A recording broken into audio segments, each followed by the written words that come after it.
for having me. So the two difficult talks to follow up, but I'll try to do my best. So I was originally here to be as Michael's associate or something, and I was asked just last week to give a talk. So if it's a bit short, I apologize. But I use a lot of nice and pretty pictures. So if you feel that you're tired after the whole day and want to space out a bit, then just look at the pictures and think of something nice. Okay, so this Alpiq company is of course the odd one out in this session, because it's not even, we don't have any business in Britain at all, except we know Michael. So if you don't know anything, it's a Swiss utility. We're based in Lausanne and Olten. Now it's about 1,500 employees. It used to be a lot bigger before things happening, trying to sort of transform into a modern company. We have this little unit called DTI where I work, where it started 3-4 years ago, and it's the whole digital transformation thing that they try to address. So we do the standard things that everyone is doing these days. But we have good people on board, so we think we have some cool ideas. And me, I work at DTI, a data scientist, and I've been doing this energy stuff for about 10 years. So what I will say now will be almost the same thing as we just heard, except I will focus on the German market, because we're active in Germany. So if we instead look at what happened with the German production over the last 16 years. By the way, this is my new favorite website, is energycharge.de. So if you have a boring Saturday night and you really don't know what to do, then go there and look, and they have lots of cool photos of everything. So all this stuff, let me see if I can use this. All the stuff down here is conventional production, and all the stuff up there is renewables. So it's a massive growth, and this is the installed capacity. So this is what they might have. The only little kink here is when they decided that they wanted to have less nuclears, but otherwise it's a massive growth in the renewables, and you could think that you would have a decrease in the conventional as well. So instead, if we look at the actual production or generation in Germany over actually just the last, this is the little one there is this year, so we haven't gone that far yet. But the rest of the years we see that while the renewables have increased, there is not much difference in the others. And the reason is the same thing we just saw, that when we look at it on a more close or a finer resolution, we see that the variability of this renewables in Germany is quite large. So here the numbers are of course even bigger, because we have I can't see it. So we go from essentially 0 to 50 gigs within a week or so, and to have that kind of flexibility available is of course relying on all the gold gas plants to be still online. In Germany, they have a system that if you manage to, they used to have, I'm not sure if they have it still, but it was a while back, that if you managed to run on the most expensive hour of the year, if you were online then you got a share of a big pot. And so you could essentially run unprofitable for the whole year. As long as you hit this 1 hour, then you were good.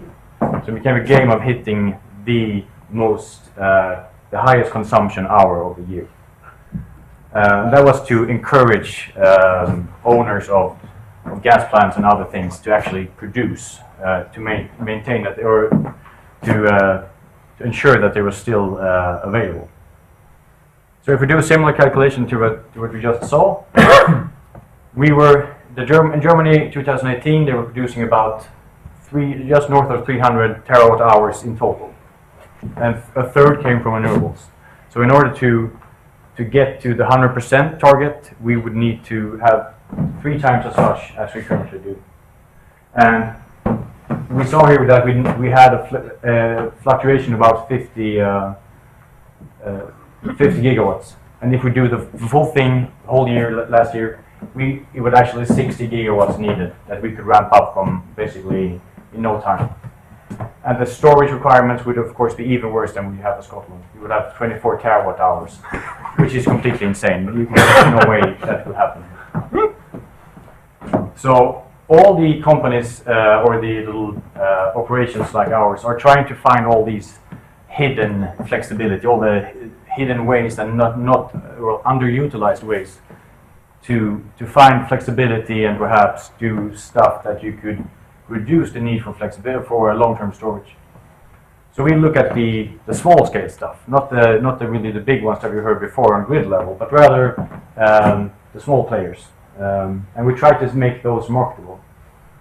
So we look for things that sort of fill these requirements for flexibility. It could be small units in small cities, heat and power units, stuff like that. As long as they have some space left for up-down regulation, they might have energy storage capability or heat storage capability, and you can switch between heat and power production.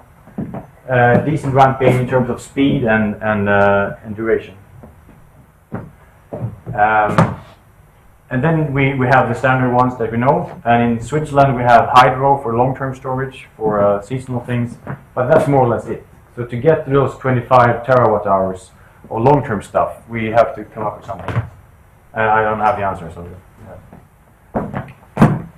So I said we were doing it on the market side. So if you went to the poster session, you might have seen a very similar plot on the poster.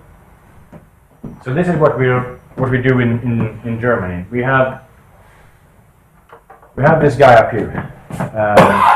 So starting on the left, that is then say today at noon, we would have a blind auction where you offer your volumes at a price for sell or buy to the market, and then it's closed. And then a few hours later, the intraday market for Europe opens. And then that lasts until 1 hour before you're supposed to deliver. And then you go to a Germany-only market for half an hour. And after that, you go to the TSO market, which closes 5 minutes prior to delivery. And then the reserves take over. And depending on what we have, what kind of asset we have, we can participate in different markets. And the reason for that is that to be able to go into the not written everything before reserve, we need to have a fairly big unit to make it useful. We can't go with tiny little units. We would need something slightly more substantial. Whereas for the reserve market, it is possible to run multiple small ones if we do it cleverly. So this is essentially what was on the poster as well. So I'm just going to say it one more time. And the deal is then that if you own a wind park in Germany, then on this side here, you would, on the day ahead, you would typically offer the full forecasted volume or less, or more, depending on your beliefs about things. And then you're then committed to deliver exactly that volume. And during the day, then, if the forecasts change, then you would have to do something to obtain the missing volume that you have promised to deliver, and then you would act on the intraday market, and that's where all flexible assets would act. And at the end, if you're not balanced, then there is a penalty which is really severe in Germany. It's not known until 2 months after the fact, which is strange, and it varies from basically spot price to tens of thousands of euros per megawatt. So if you're playing this game, then you're most likely to lose money, the whole profits, in a few separate occasions, and make small gains over the year. So for this to work, forecasting and optimization is key. So what we do? Sorry for maybe the slight advertising speech here, but it's forecasting optimization. So if we had these small units instead, and we couldn't go to these markets with, what do we do then? Then we would do pooling. So we would take a ton of small units that were on their own would be kind of useless because they were too small to be able to bid onto the market. But then we can pull them and see them as a shared unit and run them in a pool of assets to act on the reserve markets. This is something we do both for Italy and for Switzerland and possibly for Germany as well. And this one is there's a steel plant in the background here, and we have some of those to handle. And the reason we do that is because they are extreme consumers of power. They're in the hundreds of megawatts when they kick up. So we will have some, and if they miss their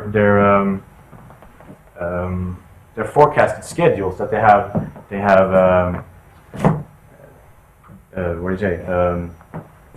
They have promised to keep, and they come in late, then they get hit by these balance costs. So someone like us who are better at forecasting can actually improve the ability for the system to work a lot if we can, by using our fancy AI methods, forecast this a lot better than they can actually do themselves. And this we do for a number of clients. So the whole name of the game for this type of small operators is to have this measure, forecast, optimize, and trade cycle. And in doing that, we have, for the forecast part, we use all these new cool tools that the kids like. So we have all this AI and machine learning stuff, and we produce forecasts for essentially any quantity that you could imagine, and we do it quite well. It's even such that it's a big business just selling these forecasts. So if you're good at that, then there's definitely a market for it. And then we have stochastic modeling, which is what I do with Michael. Especially in Switzerland, we have these really big hydro plants. There are a number of them that are high up in the mountains, and they have stochastic inflows, meaning the amount of water flowing in over time is not necessarily known, and this is an extremely complicated problem to solve. So modeling that is in itself a big business to run.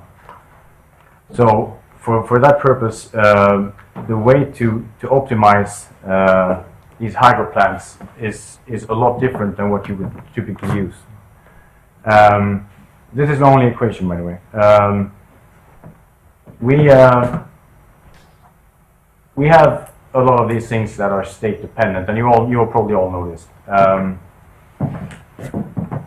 So we try to write down our systems. We have gas plants and batteries and whatnot, and we can all solve them one by one. But we can never solve the whole problem. We can never solve all the units at once. We would really like to do in order to be able to handle to trade them on the markets. One by one, they are not as interesting. But the fact that we have so many states makes this really difficult. We are a lot looking at this distributed battery stuff that everyone is doing, and then this becomes a really the killer that makes it impossible for us as a small operator to go to market with car batteries or whatnot. So the more complex our problems are, the more letters we need to add to our solution methods. So, and we can go down to these complex gas plants where we have the stochastic dual integer programming, but then it sort of ends, and then we have to go into pure AI stuff with reinforcement learning and things like this, which of course is then no guarantee for optimality, but it's sort of the the desperate attempt at solving it, because we have nothing else at that point. So this is then the box, the pictogram chart that you always show when you we have all our assets connected in some way. The important thing to note here is that when we had this, now I'm going to do what I don't like, jump back here. So the thing to note here is that for trading 1 megawatt, so these lines here, they are the price that you need to pay to trade a volume bigger than say for this one 15 but less than 20, and 20 is trading more than that.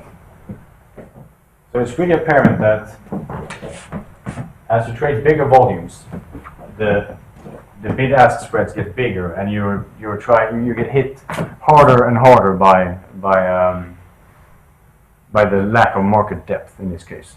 So what you really want to do is you want to go to market with a small residual.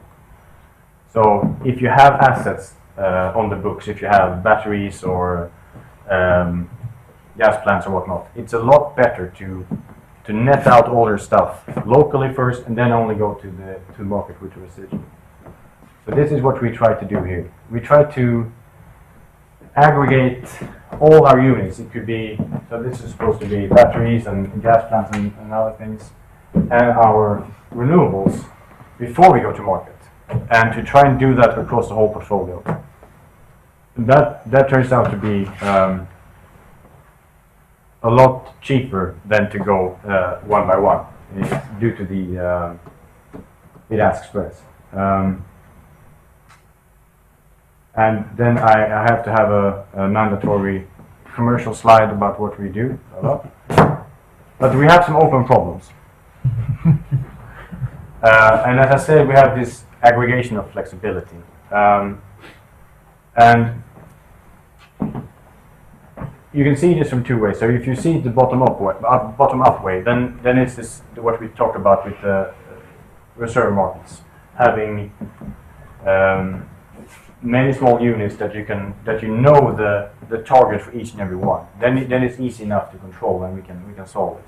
Or we know that what the sum is supposed to be, then we can do this. If we don't know the sum, we just want to describe this pool of assets somehow, then we're looking at the top-down perspective, and then we need to represent flexibility in a way that can be aggregated. And there is one attempt that we have been working with, which is this Polytope's representation of flexibility. It's not really we have been working with it, but we have people on board who's been doing a lot of this stuff. But this only works for a number of units, not enough. So here is really an open thing that we think requires some work in how to aggregate flexible assets, how to make sure that you can represent them in a way that they become that they look like one asset. Because from a trader perspective, going with that one to the market is a lot easier than having 200 small ones that you need to take care of. And the next thing is the value of flexibility. So if we are acting on a small market, then we wonder what is the value for us to bring on new talent, so to speak. How would we do to have someone? How would we convince a new player to enter the market? Because it's really difficult to put a value on him. And if we then take on a new one, then the value of everyone else that's already present will decrease. So what is a fair way of valuing this type of flexibility? So those are kind of the open things that I had. And now we have the prettiest picture of them all. No, we don't.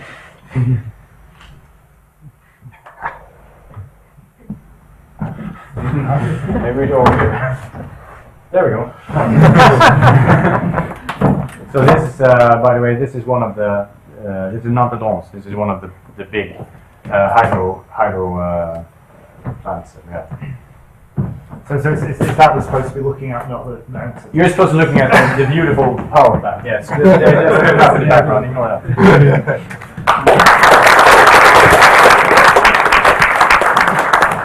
Okay, any comments, questions? Do you develop your... name. Oh, sorry. Oh, sorry, we know who you are. Andy yeah, do you develop your STDP codes and IP codes in house, or do you? It's a lot of Garobi, of course, and then we have two guys who do their own stuff as well. For the pooling, it's in-house, but for the STDIP and the others, I think it's Garobi.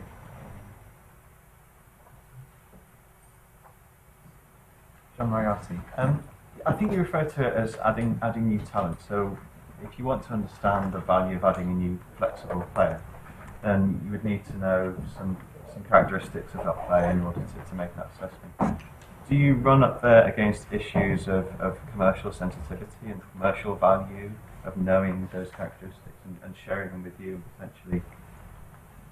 No, typically not, because if you are the kind of player who's not able to do it yourself, then it's difficult for them to know what they're worth. They can tell us the characteristics of the plant or the unit they have, and then it's for them it's more of a accounting decision if it's worth the effort.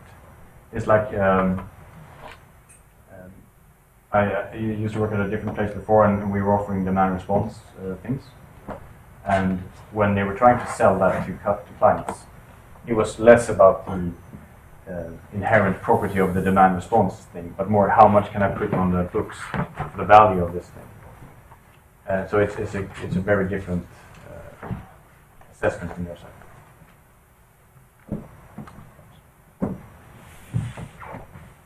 Simon Vermans, Delft University of Technology.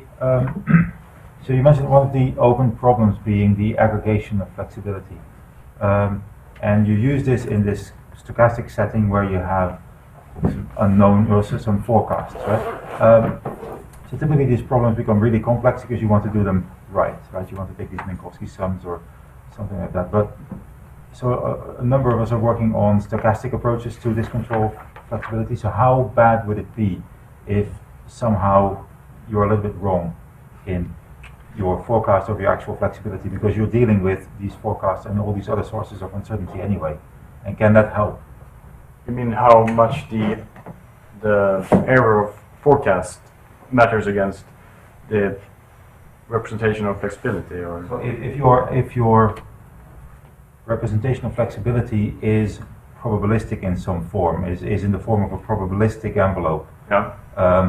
Where you will also make forecasts. So can you incorporate that in your overall forecast, and can you this way save effort? So one of the approaches being, for example, in my case, fridges that you control stochastic. You could kind of create a probabilistic envelope for them. Is that a useful tool in this? Yeah, yeah, of course. I mean, everything we do is based on forecasts and uncertainties, and the prices themselves that we sort of trade against, of course, are modeled as uncertain things.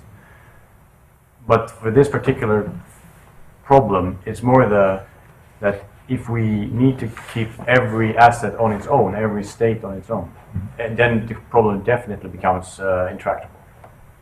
So I'm not sure I understand the question, but Just is this maybe one? It sounds like it's a bit of a complex, detailed question. Maybe one to follow up at the break, or will do. Yes. Was there another question somewhere? Yes, Patrick Consiatisi from Alpiq. So, some people in Europe are pushing to have this nodal market and to build at the unit level. yeah. What do you think about that?